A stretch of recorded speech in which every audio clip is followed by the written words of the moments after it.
Naam, ujambo mwanafunzi, ujambo mpenzi wa lugha. Nadhani kwamba umedamka Jumamosi ya leo 30 Mei mwaka 2026, na ni furaha yangu kukukaribisha kwenye kipindi Uketo wa Kiswahili. Napoona kraba ya saa yangu ni kwamba saa hizi ni saa 3 kasorobo, na kwa hivyo ningependa tu tuweze kutangamana kidogo kwenye kipindi hiki Uketo wa Kiswahili. Na mada ya mazungumzo leo tutaangalia vipera vya maigizo, na ningependa labda tutaegemea tu kipera kimoja cha maigizo katika mdahalo wetu. Kumbuka jana tulitanguliza fasihi simulizi, na ingekuwa vyema kumpeleka mwanafunzi hatua katika mdahalo huu kuhusu vipera au kuhusu fasihi simulizi na tanzu zake na vipera vyake. Na kama ilivyo ada, naitwa Ustadh Kakamnai. Kipindi ni Uketo. Ningeomba kwamba endapo hujaweza kusubscribe kwenye kipindi hiki uweze kusubscribe. Unaweza hata uniandikie ujumbe endapo utakuwa na swali kwa kipindi hiki, kwa namna naweza nikaboresha kipindi chenyewe, na mengi tu yanayohusu kipindi hiki. Kwa hivyo ningependa tuangalie, kumbuka tuliweza kutanguliza tukaangalia maigizo ni nini. Tukasema hii ni drama. Tukaweza tukaangalia sifa za maigizo. Tukaangalia dhima ya maigizo na sifa za mwigizaji bora, ambapo tulipokuwa tunaangalia sifa za mwigizaji bora, nakumbuka tukitaja kwamba mwigizaji bora anastahili awe jasiri na mwenye kujiamini, lazima awe mbunifu katika uigizaji wake. Tuweza pia kusema kwamba lazima awe na ufasaha wa lugha, na hata aelewe lugha ya hadhira yake. Na nilisema pia kwamba lazima awe wa kubadilisha toni na kiimbo kulingana na matukio mbalimbali. Kwamba toni wakati wa mazishi, natarajia toni iwe ya huzuni. Nilisema pia kwamba mwigizaji bora sharti aweze kuvaa maleba yanayolingana na nafasi anayoigiza. Na tukasema pia kwamba lazima awe na uwezo wa kutumia ishara za uso, mikono, mwili ipasavyo. Tukasema kwamba ni lazima pia aelewe utamaduni wa hadhira yake na awe mwepesi wa kubadilika kulingana na mazingira ya uigizaji. Hiyo ni ile swala ambalo tunaliita ufaraguzi. Sema pia kwamba lazima aweze kushirikisha hadhira ili kudumisha umakini wao. Na leo, mada ya leo kwa kifupi tu ningependa tuangalie vipera vya maigizo.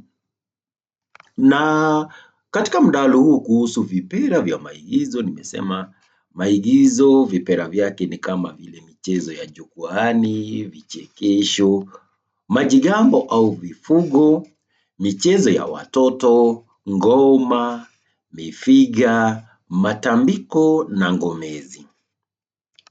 Ningependa tuweze kutanguliza mada ya leo kwa kuangalia kipera cha mifiga, na itakuwa ni vyema tuelewe mifiga na mifano ya mifiga, sifa za mifiga, hayo yatakuwa ni malengo yetu leo, na dhima ya mifiga. Kwa hivyo mifiga ni nini?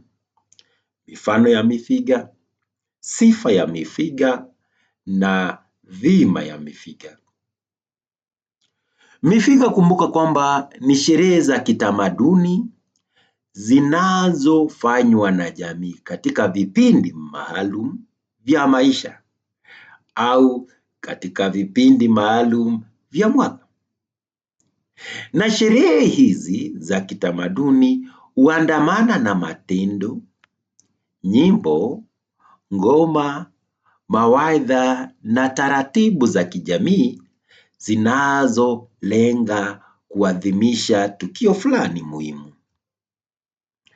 Mifano ya mifiga ni kama vile jando, harusi, mazishi, kutawazwa kwa viongozi na hata sherehe za kuwapa watoto majina miongoni mwa mifiga mingine. Kumbuka kwamba baadhi ya mifiga huashiria hatua mpya katika maisha ya mwanajamii, kwamba unatoka katika kundi moja unaingia katika kundi jingine tofauti kabisa. Kwa mfano, unapotoka kutoka utotoni hadi utu uzima, basi utapitia jandoni. Kwa hivyo endapo hilo litafanyika, basi ni jandoni utapitia, jandoni utapitia. Kwa hivyo tunapo rejelea hili tutapitia jandoni. Kwa hivyo mwanafunzi anatoka katika utu uzima, kunradhi, anapitia jandoni. Wakati mwingine pia unatoka ukapera unaingia katika ndoa kupitia labda sherehe za harusi. Mara nyingi umepata watu wengi naingia katika ndoa. Kumbuka ni kundi moja hadi kundi jingine, kundi la wakapera, alafu ukaenda ukaingia katika kundi cha ndoa sasa, cha ndoa sasa. Kuna uraia pia na kuingia katika uongozi au jeshi. Kwa mfano, rais ama mtu fulani anapogombea kuwa rais wa taifa ama kiongozi wa taifa, baadaye sherehe za kutawazwa kwake zinafanyika, alafu basi anakuwa katika uongozi. Kwa hivyo ulikuwa uraia, basi umeingia katika eneo la mamlaka ama eneo la utawala. Kuna kutoka pia uhai kwenda mautini. Wakati mwingine wewe ni hai, kesho umekuwa mfu. Sijui kama kwa binadamu tutaita mfu, kupitia mazishi. Kwa hivyo sherehe hizi ambazo nazitaja, ambazo zinaashiria hatua mpya katika maisha ya mwanajamii, basi ni mifiga. Ni muhimu kuelewa sifa za mifiga, kwamba jambo la kwanza ni kwamba mifiga huandamana na taratibu maalum za kijamii. Endapo umeenda sherehe za jando, wavulana wanapashwa tohara. Nadhani wasichana hawakeketwi siku hizi kama ilivyokuwa kitambo. Nadhani hizo ni mila ambazo zimepitwa na wakati. Lakini wavulana, kwa mfano, natoa mfano huo wa wavulana kupashwa tohara. Namna jamii ya Wabukusu wanavyotekeleza jambo hilo ni tofauti na namna Wamaasai wanavyotekeleza ama jamii yoyote yule inavyotekeleza utaratibu huu. Shughuli za mazishi vivyo hivyo, utaratibu ni tofauti kabisa. Endapo ni sherehe za harusi, pia utaratibu ni tofauti kabisa. Endapo ni sherehe za kuwapa watoto majina, basi utaratibu ni tofauti kabisa. Sifa ya pili ni kwamba huongozwa na watu maalum wenye mamlaka katika jamii. Tuangalie jandoni. Ngariba ni mtu maalum, si mtu yeyote yule atakayetekeleza yale majukumu ya kuwapasha tohara vijana, ama wa kuchukua tu kisu cha ngariba na aweze kukutana na wale mazunga. La, kuna watu maalum wanaofanya hivyo. Endapo ni mazishi, pia kuna makasisi ambao wamepewa jukumu hilo la kuendesha. Endapo ni sherehe za harusi, vivyo hivyo. Kwa hivyo huongozwa na watu maalum wenye mamlaka katika jamii. Jambo jingine ni kwamba huambatana na nyimbo, hotuba, ngoma na hata maigizo. Kwa hivyo katika mifiga wakati mwingine kuna uimbaji, kuna utoaji wa hotuba, kuna uchezaji wa ngoma. Kwa hivyo wakati mwingine unaandamana na nyimbo, sio hata wakati mwingine, mara nyingi sana utapata hotuba zinatolewa, endapo ni mazishi, endapo ni harusi, endapo ni jandoni, kuna uimbaji, kuna utoaji wa hotuba, kuna uchezaji wa ngoma. Sifa nyingine ni kwamba wahusika huvaa maleba maalum yanayowatambulisha. Naam, wahusika huvaa maleba maalum yanayowatambulisha. Mathalan, katika harusi, umeiona wale maharusi, mavazi yao ni mavazi ambayo yanaweza yakatambuliwa kwa urahisi sana. Sherehe za mazishi siku hizi pia utapata kwamba mitindo, namna watu wanavyofanya, imeweza ikawatambua wahusika kwa njia rahisi sana. Endapo ni jandoni, utaona kwamba wahusika ngariba mavazi yake ni tofauti wakati mwingine. Ukiangalia hata wale wanaopashwa tohara, mara nyingi kama ni wavulana, utapata labda baadhi yao wanavalia ngozi za wanyama ama wanavalia hata mashuka. Kwa hivyo maleba hayo yanawatambulisha. Jambo jingine ni kwamba, ama sifa nyingine ni kwamba, hufanyika kulingana na mila na desturi za jamii husika. Kwa hivyo mila na desturi za jamii husika ndiyo yanayoelekeza hili. Kwa hivyo hufanyika kulingana na nini? Nimesema kwamba hufanyika kulingana na mila na desturi za jamii husika. Jambo jingine ni kwamba mifiga huwa na mafunzo na mawaidha kwa jamii. Huwa na mafunzo na mawaidha kwa jamii. Mifiga huwa na mafunzo na mawaidha. Alafu, jambo la mwisho kuhusu mifiga ni kwamba mifiga pia ni vyema tuelewe kwamba mifiga hufanyika katika maeneo maalum kulingana na aina ya sherehe. Hufanyika katika maeneo maalum kulingana na aina ya sherehe. Kwa hivyo inafanyika mahali maalum kulingana na aina ya sherehe. Ningependa tuangalie dhima ya mifiga, kwamba mifiga ina dhima gani katika jamii. Mifiga ina dhima gani katika jamii? Dhima ya mifiga. Na tunapozungumzia mifiga una umuhimu katika jamii. Kwa mfano, huelimisha wanajamii. Na inaelimisha wanajamii kwa njia gani? Vijana hufundishwa maadili, majukumu na namna ya kukabiliana na changamoto za maisha. Endapo ni sherehe za harusi, maharusi wanapewa mawaidha kuhusu namna wanavyoweza kukabiliana na changamoto za ndoa. Endapo ni vijana wamepashwa tohara, hata nao wanaelezwa kuhusu namna watakavyokabiliana na nini? Na changamoto za utu uzima. Mifiga pia huhifadhi na kuendeleza utamaduni wa jamii, kwamba mila na desturi hupitishwa kutoka kizazi kimoja hadi kizazi kingine. Hupitishwa kutoka kizazi kimoja hadi kizazi kingine. Jambo jingine ni kwamba mifiga hukuza umoja na ushirikiano. Mifiga hukuza umoja na hukuza ushirikiano miongoni mwa wanajamii.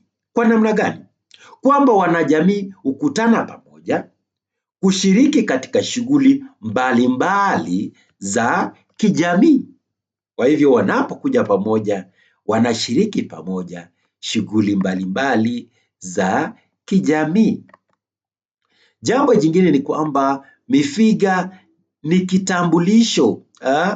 Mifiga ni kitambulisho cha jamii, kwamba kinatambua jamii. Kwa sababu gani? Tunajua kwamba kila jamii hutambulika kupitia mifiga yake ya kipekee. Kwa hivyo kila jamii hutambulika kupitia mifiga yake ya kipekee. Utapata kwamba jamii yoyote ile ina mifiga yake inayoitambua. Mifiga pia una umuhimu mwingine kwamba hukuza uzalendo, kwamba wanajamii hujivunia tamaduni zao na hata kuziheshimu. Ukienda kwa ubukuzi huwa napenda sana, kwa sababu mara nyingi utapata kwamba sherehe zao huwa napenda kupeperusha kwenye runinga, sherehe za tohara kwa wavulana. Hiyo ni uzalendo unakuzwa pale. Huo ni uzalendo unakuzwa pale. Pia hufanya kazi, mifiga hufanya jukumu la kukuza maadili mema, kwamba jamii hutumia mifiga kuwaelekeza vijana katika mwenendo bora wa maisha. Kwa hivyo inafanya jukumu hilo la kuwaelekeza vijana kutekeleza majukumu fulani katika jamii. Pia huashiria hatua mpya ya maisha. Mifiga huonyesha mpito kutoka hatua moja ya maisha kwenda katika hatua nyingine ya maisha. Kwa hivyo hayo ambayo nimeyazungumzia, kumbuka kwamba ni dhima ya mifiga, na nimesema inatekeleza majukumu mengi.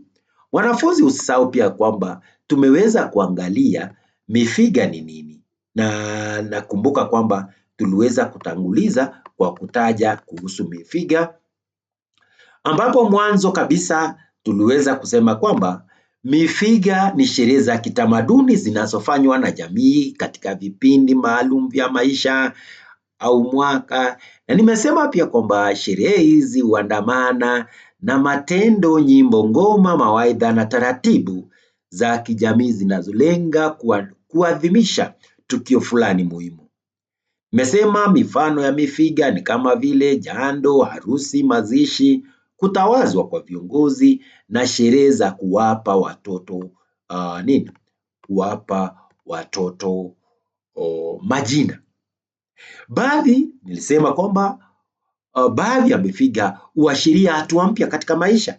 Kwa mfano nilitaja kwamba kule kutoka utotoni kwenda katika utu uzima.